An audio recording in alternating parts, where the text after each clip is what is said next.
Clara est une jeune femme de 27 ans vivant à Paris. Architecte talentueuse, elle mène une vie bien ordonnée, jusqu'au jour où elle découvre un ancien livre dans une petite librairie du Marais. Ce livre, intitulé « Le livre d'Opale », émet une étrange lueur bleutée qui attire irrésistiblement Clara. Intriguée, elle l'achète et commence à le lire dès son retour chez elle. Dès la première page, Clara se rend compte que ce livre n'est pas ordinaire, les mots semblent danser sous ses yeux, les phrases se réarrangent chaque fois qu'elle cligne des paupières. Une phrase en particulier l'intrigue, « Ce que tu cherches se cache à la lumière de l'opale ». Ne pouvant résister à sa curiosité, Clara se lance dans une quête pour comprendre la signification de ce message ésotérique. C'est alors que des phénomènes étranges commencent à se produire autour d'elle, des objets se déplacent seuls, des voix chuchotent des secrets dans l'obscurité, et les miroirs reflètent des scènes du passé ou de futurs possibles. Clara rencontre alors Alexandre, un vieil antiquaire, dont la boutique est remplie de curiosités magiques.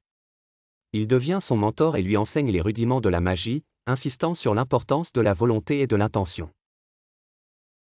3 défis majeurs se dressent sur le chemin de Clara, le labyrinthe des ombres, une épreuve où elle doit affronter ses peurs les plus profondes, la forêt des illusions, où elle doit déjouer les mensonges et déceler la vérité.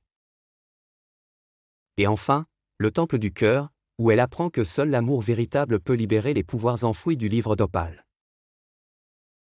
En chemin, Clara fait la connaissance de Sophie, une amie loyale qui l'épaule malgré les dangers, et de Sébastien, un antagoniste ambigu qui cherche aussi à s'emparer du livre pour ses propres fins. Ensemble, ils traversent des paysages enchanteurs et redoutables, découvrant des leçons importantes sur l'amitié, le courage et la résilience. Un moment clé se produit lorsque la magie du livre révèle à Clara des souvenirs oubliés de son enfance, notamment l'amour et la protection de ses parents décédés. Cela lui donne la force de pardonner, d'aimer et de persévérer.